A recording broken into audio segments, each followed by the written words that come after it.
Rossiya prezidenti Vladimir Putin, Fransiya prezidenti Emmanuel Macron va Germaniya bosh ministri Olaf Scholz bilan ko'rishdi.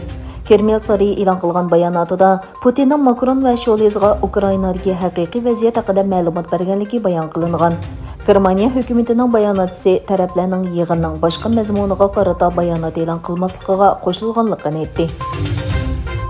Amerika Tashqi ishlar ministrligining bayonotchisi Ned Price Turkiyaning Ukraina krizisini hal qilishdagi diplomatik tirishchanligini qarshi oladiganligini bayon qildi. Price kundalik axborot e'lon qilish yig'inida qilgan bayonotida mundaq dedi: "Ittifoqdoshimiz Turkiya bu jarayonda Amerika bilan to'liq moslashdi va maslahatlashdi. Prezident Bayden Antaliya uchrashuvidan keyin Prezident Erdo'g'an bilan so'zlashish fursatiga erishdi. Ministr Blinken mo Çavuşoğlu bilan ko'rishdi. Biz bu moslashtirish uchrashuvlarini qarshi olamiz." Xitoyning sharqiy shimolidagi 9 million nufusi bor Changchun shahrida Omikron varianti tez sur'atda ko'payayotgan bo'lg'achqa karantin qilish qaror qilingan. Shahardagi muhim bo'lmagan kasblar tarqalib, qatnash liniyasi to'xtatilgan. Belgilamaga asosan barliq aholilar uyda qoladi. Har oiladan faqat bir kishi 2 kunda bir sirtqa chiqib yemeklik va boshqa lozimatliklarni sotib oladi.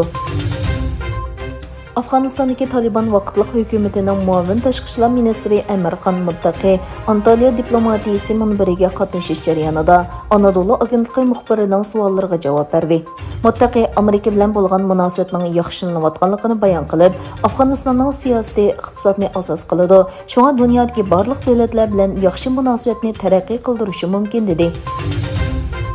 Baş shtabi Amerikaga joylashgan Sinhan baharlashchisi YouTube Rossiyaning davlat mablag' solgan axborot kanallariga kirishning cheklanganligini e'lon qildi. Yana bir tarafdan Rossiyada ijtimoiy aloqa tor bekiti Instagramga kirish cheklandi.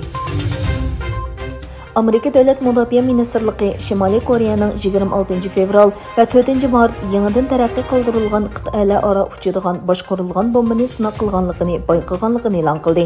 Mutaxassislar deyishicha, Shimoliy Koreya tunji josuslik sun'iy hamrohini orbitaga kirgizish va ko'p xil yadro o'q beshi to'shilgan boshqarilgan bomba sistemasini sinov qilishni planlamoqda ekan. Shimoliy Koreyaning josuslik sun'iy hamrohi orqali Amerika avomatkasiga o'rnini aniqlab, bir nuqtada hujum qilish uchun zarur uchurlarga ega bo'ladiganligi ilgari surildi. Ko'zingni och, o'zingni top erkaklar nomli maqolalar to'plamining avtori, Cho'ng shaxmat taxtasi nomli Amerika strategiya dasturini Uyg'urcha tarjima qilgan Nurmamat Umar Ushqunning 10 yillik kesib yetilganligi va navbatda Koreya turmasida jazo muddatini o'tayotganligi dalillandi. İnkaz qilinishicha, Xinjiang Pedagogika Universiteti Filologiya institutining adabiyot o'qituvchisi Nurmamat Umar Ushqun davlat madaniyatini chetga qiqish va davlatni parchalashga urinish bilan ayblanib 10 yillik kesib yetilgan. Bu uchur Nurmamat Umar Ushqunning navbatda Norvegiyada yashayotgan savoddoshi O'sanjon apandi tarafidan egallangan.